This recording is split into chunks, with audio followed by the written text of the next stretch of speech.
kita. Dan ini menjadi catatan ya, agar para majelis untuk tahun depan harus ada nyanyian khusus untuk hari ini. Bisa?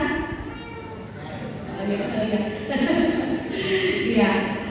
Mungkin Kak sudah selesai, nanti saya balik lagi. Ya, kenapa Bapak Ibu? Karena hari ini ternyata adalah hari pengobatan, di mana kalau Paskah adalah kemenangan atas maut, maka kenaikan Tuhan Yesus adalah peneguhan bahwa Yesus adalah Raja di atas segala raja. Wow, hari ini hari pengobatan kita biasa-biasa saja ya. Hari ini hari pengobatan, hari ini pengobatan, ini seperti hari Minggu biasanya. Padahal hari ini adalah hari peneguhan bahwa Yesus adalah Raja di atas segala raja. Dan terima kasih puji Tuhan karena kita masih mengingat hari itu dan mengambil bagian di hari ini. Nah, lalu ada pertanyaan bagi kita sekalian di hari ini. Next. Mengapa Kristus naik ke surga? Banyak orang bertanya, dari tadi suami saya juga tanya sama saya, mengapa Kristus naik ke surga? Entah dia mau uji saya atau seperti apa, saya juga nanti sebenarnya dengarnya di khotbah. Oke, mengapa Kristus naik ke surga? Ini penting untuk kita ingat bersama. Ada satu kalimat di situ mengatakan bahwa ini adalah penyempurnaan karya keselamatan dengan 3 alasan mungkin di dalam. Bapak Ibu bisa ikuti dalam slide. Yang pertama itu bicara tentang validasi misi. Itu berarti seluruh tugas yang diberikan Bapa sudah selesai. Pekerjaan yang diberikan untuk menginjili, Tuhan Yesus menginjili, kita baca dalam firman itu ya, kemana-mana menginjili, menyampaikan sesuatu yang benar, adil dan sebagainya, itu sudah selesai di waktu itu. Yang kedua, karena ada kemenangan mutlak, itu berarti menandai bahwa kekalahan dosa dan maut kita telah menang di atasnya dan Tuhan Yesus telah memenangkannya. Dan yang ketiga adalah kembalinya kemuliaan, berarti yang hari ini kita lakukan yaitu pemulihan status yang sempat terselubung selama masa inkarnasi. Hari ini dinyatakan bahwa Yesus itu adalah Raja di atas segala raja. Jadi kalau sebentar setelah pulang dari ibadah ini ada yang bertanya, mengapa Yesus naik ke surga? Kamu difoto ya slide-nya dan disampaikan secara sederhana kepada setiap orang yang bertanya bahwa ternyata ada 3 hal alasan ini. Mungkin ada alasan lebih sederhana lagi, kita bisa mempelajari selanjutnya. Nah, Bapak Ibu saudara-saudara yang terkasih, ini hal yang penting sekali untuk kita mengetahui. Next. Seringkali kita memahami peristiwa kenaikan Yesus Kristus itu sebagai momen perpisahan yang mengharukan. Saya ingat waktu sekolah minggu masih kecil-kecil, kalau guru sekolah minggu saya cerita itu dengan dramatisir gitu. Sampai kita itu juga ikut Tuhan tidak seperti tidak kembali lagi. Padahal kalau kita ingat kenaikan Tuhan Yesus itu, saya bertanya di sini, apakah sebuah perpisahan? Ternyata kenaikan Yesus Kristus bukan sebuah perpisahan, melainkan perubahan cara Tuhan hadir dan bekerja menjadi maha hadir. Oke, Bapak Ibu lihat dari tulisan saya garis bawahi dari tulisan merah ya. Itu adalah gimana cara Tuhan hadir dan bekerja menjadi maha hadir bagi setiap orang. Nah, cerita tentang kenaikan Tuhan Yesus itu sebenarnya mau lebih mendalam mengartikan kepada kita bahwa ketika Yesus ada di dunia dan melalui kenaikannya, itu bukan lagi kehilangan keterikatan, tapi sebenarnya kita ada pada satu tempat atau waktu tertentu. Jadi ketika Yesus itu ada di dunia, berarti secara fisik dia hanya ada di Yudea, dia ada di tempatnya orang Israel saja, atau dia ada di daerah timur sana saja, di daerah mana Yesus berada. Tapi ketika Yesus itu naik ke surga, itu berarti dia bisa menjangkau setiap orang yang ada di sekitar kita. Nah, seperti apa Yesus hadir dalam kehidupan kita? Artinya, apa yang harus dilakukan ketika Yesus itu telah naik ke surga? Kalau dia masih ada secara fisik, berarti dia tidak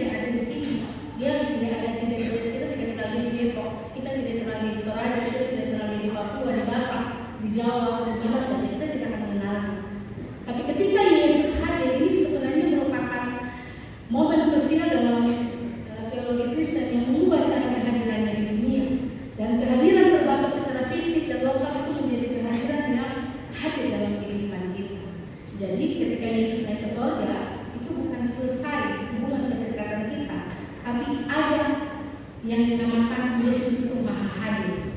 Nah, seperti apa Yesus Maha Hadir dalam kehidupan kita ketika kita memperingati masa kenaikan Yesus ini? Yang pertama itu mau bicara tentang transformasi dari fisik ke universal. Maaf, saya lupa satu slide ini, yaitu adalah ketika Yesus ada di bumi, Yesus dibatasi oleh tubuh manusia. Tadi saya jelaskan ya. Ketika dia berada di Galilea, dia tidak berada di Yerusalem. Nah, ketika dia naik surga, Yesus tidak meninggalkan dunia untuk pergi ke tempat jauh, melainkan dia masuk dalam kemuliaan Allah dan melampaui ruang dan waktu. Dan hal ini memungkinkan untuk hadir bagi semua orang di semua tempat secara bersamaan. Itu yang pertama. Yang kedua, kehadiran Yesus itu adalah Yesus hadir berjanji bahwa kepergiannya adalah demi kebaikan para murid. Kalau kita baca dalam Yohanes 19 ayat 7, melalui pendidikan ia mengutus Roh Kudus yang tinggal di dalam hati setiap orang percaya. Jadi kalau di zaman Yesus dahulu bersama dengan murid-murid secara fisik, oke, mereka selalu jalan bersama-sama.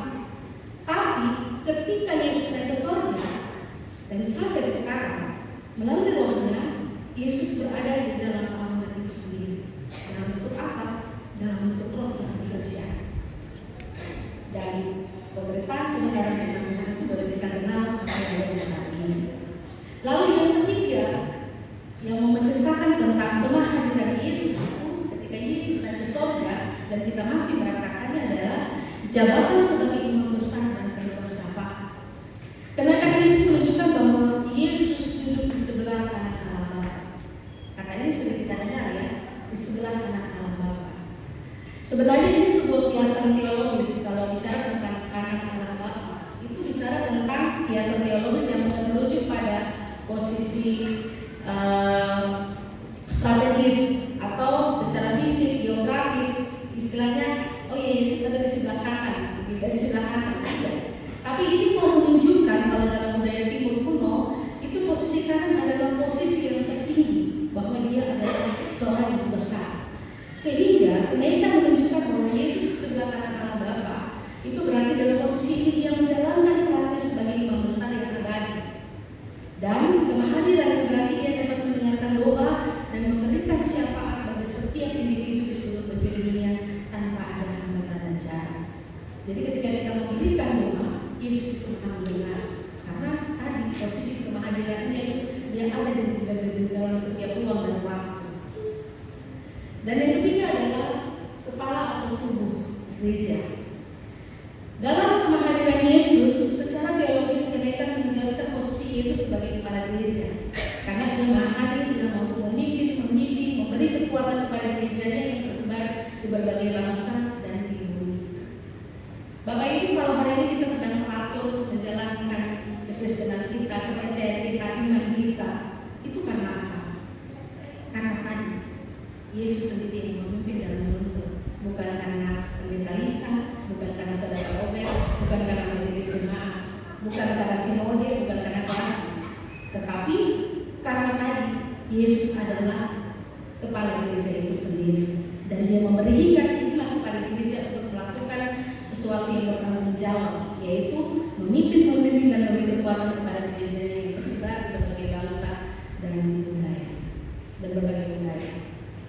Nah, dan kelima, arti kehadiran Yesus dalam peristiwa kenaikan ini adalah penggenapan janji menyertai sampai akhir zaman.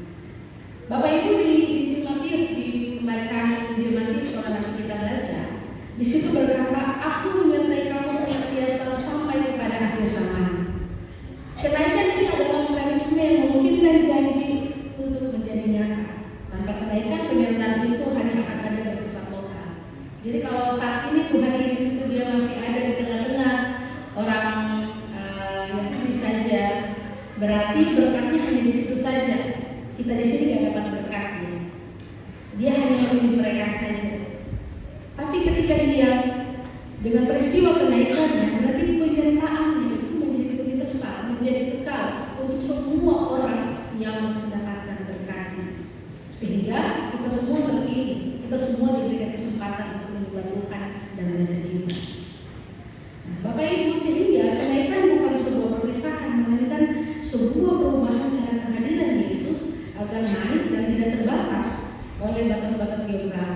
manusia dan orang atau semua orang dapat melakukan persekutuan pribadi dengan Dia. Nah, Bapak Ibu saudara-saudara yang terkasih, lalu ketika Yesus naik ke surga, apakah Dia pergi meninggalkan seperti itu saja kita? Apakah Dia tidak memberikan sesuatu kepada kita? Padahal tadi dikatakan bahwa kita punya kedekatan, ya. Ternyata Dia memberikannya kepada kita. Coba lihat di ayat yang ke-46. Kita baca bersama-sama.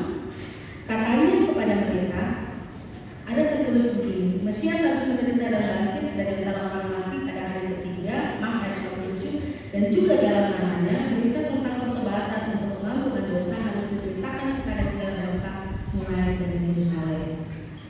Next. Nah, berarti Dia memberikan tugas utamanya. Oke, berikut. Tugas utama ketika Yesus naik ke surga itu adalah memberikan pertobatan dan pengampunan dalam namanya. Itu tugas kepada murid-murid pada waktu itu. Memberitakan pertobatan dan pengampunan dalam namanya. Saya memberikan catatan penting di situ. Pertobatan bukan sekedar menyesal, tetapi perubahan arah hidup. Metanoia. Metanoia itu artinya pertobatan bukan sekedar menyesal, tetapi perubahan hidup. Nah, kita dan para murid secara khusus pada waktu itu diberikan tugas dalam namanya pertobatan untuk pengampunan dosa harus diberitakan kepada segala bangsa mulai dari Yerusalem. Nah, kenaikan Tuhan Yesus itu ke surga itu Dia memberi ruang untuk melakukan tugas utama pertobatan untuk pengampunan dosa. Nah, ini bicara tentang perubahan hidup yang berbalik dari dosa dan menuju kepada Allah dan melihat bagaimana janji-janji Allah untuk menghapuskan segala kesalahan dosa-dosa kita dan supaya kita menjadi orang-orang yang diberkati. Jadi pertobatan dan pengampunan dosa itu dia menjadi satu paket. Tidak bisa bertobat saja tanpa mengampuni. Kadang-kadang ada yang bilang, sudahlah saya sudah mengampuni, tapi terus mengampuninya sebatas kata-kata. Berarti tidak ada pertobatan di dalamnya. Tapi mengampuni harus dengan tindakan, ya. Nah, yang dimaksud adalah bagaimana pertobatan dan pengampunan dosa menjadi satu paket adalah bagaimana kita mengosongkan diri dan kita tahu bahwa ada otoritas Allah yang menjadi dasar bagi kita untuk memberikan semua itu. Pengampunan dosa bukan berasal dari kekuatan manusia atau dari institusi. Jadi pengampunan dosa itu bukan dari karena saya memberitahu, karena penatua lurah memberitahu atau saja kasih tahu, tidak. Tetapi pengampunan dosa itu adalah sesuatu yang datang dari Allah dan ini harus menolong kita supaya kita melihat bahwa apa yang Dia usahakan di bumi itu tidak menjadi sia-sia, tapi ada dampak yang berdampak bagi kehidupan setiap orang. Kenaikan Yesus itu memberikan kepada kita bahwa bukan saya saja yang dipilih dan selesai saya memenangkan kehidupan saya dengan baik-baik saja, kemudian orang lain tidak. Tapi bagaimana kita diharapkan untuk mulai mengarahkan hidup kita menerima janji Allah Kristus itu untuk memberitakan namanya. Jadi memberitakan namanya ini bukan sekedar bahwa saya Kristen, saya memakai salib, itu sudah selesai di situ. Tapi perubahan arah balik itu benar-benar berasal dari diri kita untuk menyatakan kebaikan yang Yesus ajarkan dalam jalan kebenaran. Nah, Bapak Ibu saudara-saudara yang terkasih, next. Dampak kepada orang percaya dari penyempurnaan karya keselamatan ini seperti apa? Ketika Yesus naik ke surga, dampaknya itu seperti apa yang dirasakan oleh para murid pada waktu itu? Yang pertama itu bicara tentang curahan kuasa. Dalam beberapa saat ke depan kita akan memperingati pencurahan kuasa Roh Kudus. Kedatangan Roh Kudus itu memperlengkapi gereja dengan segala hal yang baik, memperlengkapi dengan cara-cara yang membuat kita menjadi orang-orang yang diberkati. Tadi ada beberapa poin penting yang saya sampaikan di situ, yaitu bagaimana yang mampu membimbing dan memberi kekuatan kepada gereja yang tersebar di berbagai bangsa dan di bumi. Dan dia mau menegaskan bahwa Yesus yang adalah kepala gereja itu mampu memperlengkapi kita dengan kekuatan yang baik, yang kuat, yang tidak hanya berasal dari kita saja, tapi dari Allah itu sendiri.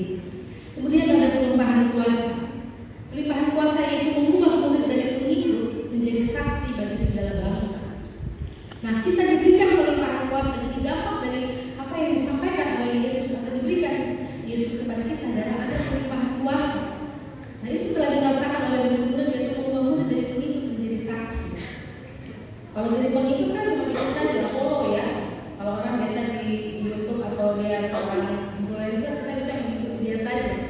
Tapi kita tidak kadang-kadang yang menjiwa juga apa yang dia ikuti, dia lakukan. Tapi kalau mengikuti Kristus ada sesuatu yang radikal yang menjadi dasar apa saya mengikutinya ini untuk apa. Dan pelimpahan kuasa itu bisa mengubah saya menjadi orang-orang yang baik atau tidak. Nah, itu dalam mengubah murid dari pengikut menjadi saksi untuk segala bangsa. Yang ketiga adalah jaminan pengharapan. Ketika dampak kepada orang percaya ada jaminan pengharapan. Kristus adalah Tuhan yang selamanya ada dalam kehidupan kita.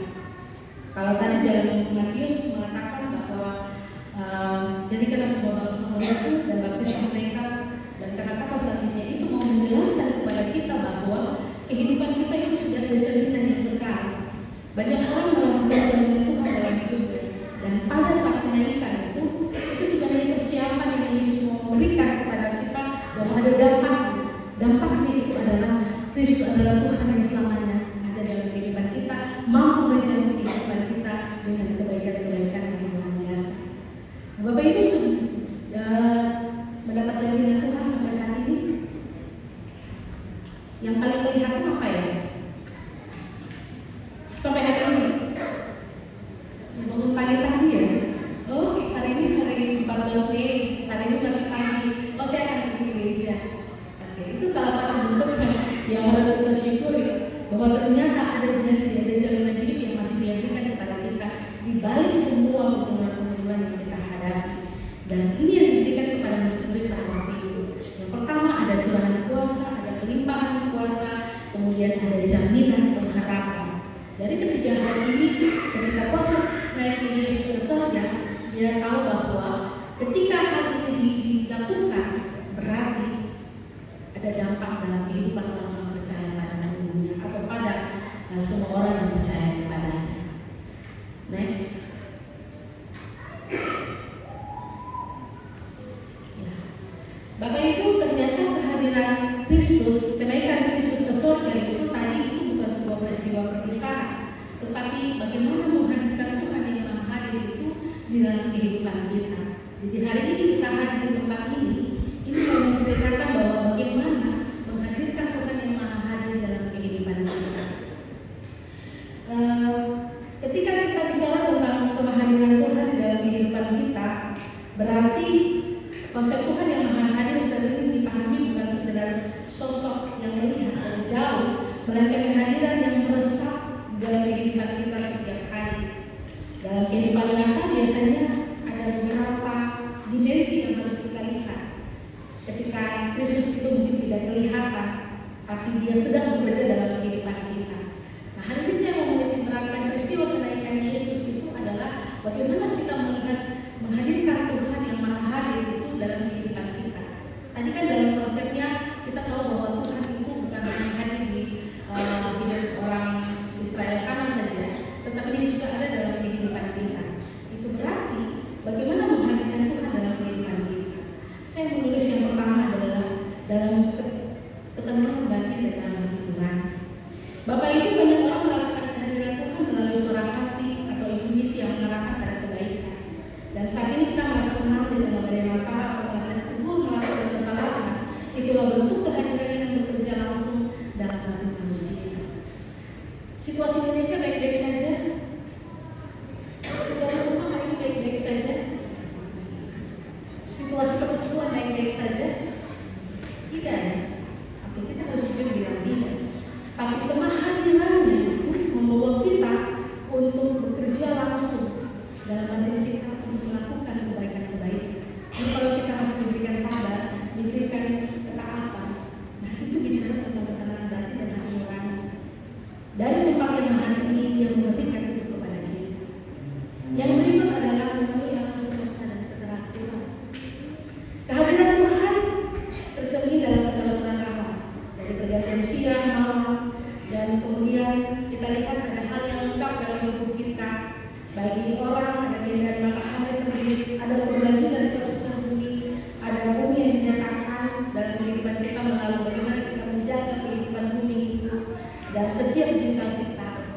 Nah, Bapak Ibu, kalau hari ini kita bisa coba semua pandang keluar, apa yang terjadi? Ada matahari, ada tumbuhan, ada segala sesuatu, kita bisa masih mendengar suara burung. Itu berarti bahwa kehadirannya itu memberi kita sebuah kepercayaan bahwa Allah itu masih ada bersama dengan kita. Siapa yang tahu pohon itu bisa tumbuh dengan cepat? Siapa yang bisa melihat bibit itu berbuah sampai dengan menjadi pohon atau menjadi buah dan dia punya ekosistem dan sebagainya yang berjalan dengan baik? Ada yang bisa? Ternyata kan itu di luar akal kita. Kalau kita bisa melihat itu dengan baik, berarti Tuhan masih ada bersama-sama dengan kita. Yang berikut, bagaimana menghadirkan Tuhan yang hadir dalam kehidupan kita, yaitu ada interaksi antara manusia. Tuhan seringkali hadir melalui tangan orang lain, ada kepedulian, ada kasih sayang, ada keadilan. Saat seorang menolong kita tepat pada waktunya, saat anak-anak senyum melihat ketulusan orang tua, ketika perjuangan orang-orang yang menegakkan kebenaran di masyarakat. Bapak Ibu saudara-saudara yang terkasih, kalau tidak ada interaksi di antara manusia, bagaimana kita tahu bahwa Tuhan yang ada di sana, yang ada di tangannya, itu ada dalam kehidupan kita? Dengan berinteraksi kita tahu bahwa itu ada Tuhan. Kalau misalnya saya sudah kepepet duit nih, aduh dari mana ya saya dapat? Terus tiba-tiba ada teman datang angkat uang, aduh terima kasih, aku baik sekali, terima kasih. Kan hal yang simpel, tapi ini bicara tentang Allah hadir menolong setiap orang. Atau dalam keadaan-keadaan yang mungkin orang tua sedang tidak baik-baik saja, tapi anak-anak memberikan semangat ya Pak, semangat ya Pak. Itu berarti ada ketulusan yang kita dapat dari cinta dalam keluarga kita. Nah, yang berikut adalah dalam rutinitas dan pekerjaan. Maha hadir, Allah maha hadir dalam rutinitas dan pekerjaan.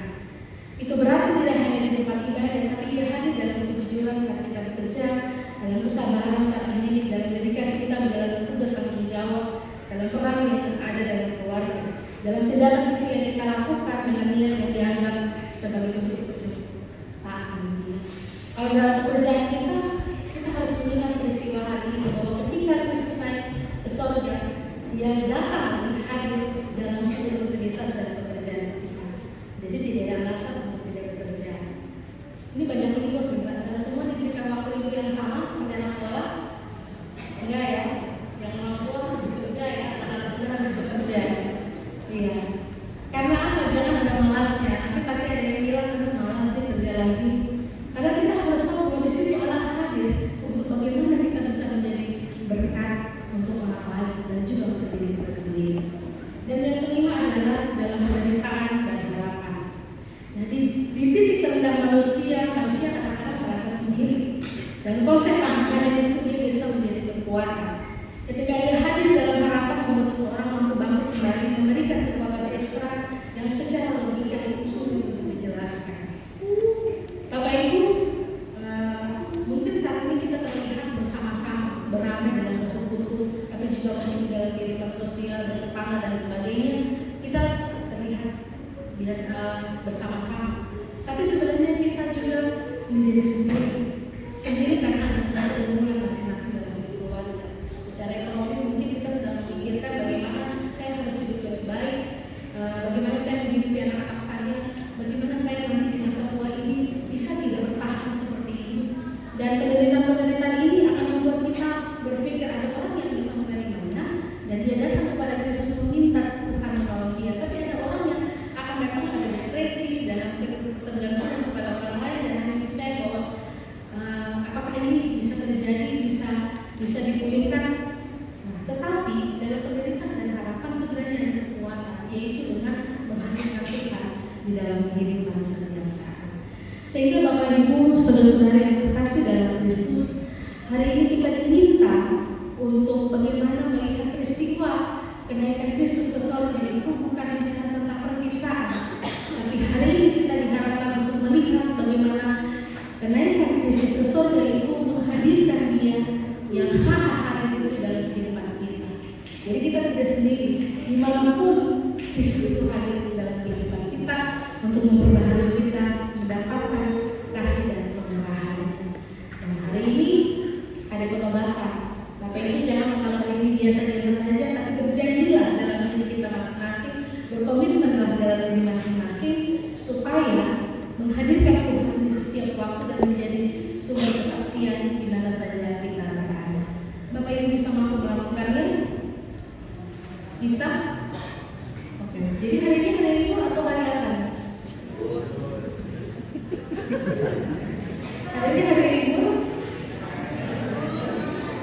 Betul, hari ini hari libur secara nasional. Tapi hari ini adalah hari ini Tuhan kita dinobatkan menjadi raja di atas segala raja. Pengakuan kita hari ini harus tegaskan bahwa Dia adalah Tuhan Raja di atas segala raja yang maha hadir dalam kehidupan kita. Sehingga apakah perlu diragukan kehadirannya? Saya tanya lagi, apakah perlu diragukan kehadirannya? Kalau diragukan hari ini semuanya buat sekarang. Tapi karena hari ini kita tidak meragukan kehadirannya, walaupun sedang terpisah secara raga atau fisik, tapi kehadirannya itu dalam kehidupan kita membawa kita menjadi berkat bagi sesama. Tuhan Yesus memberkati kita.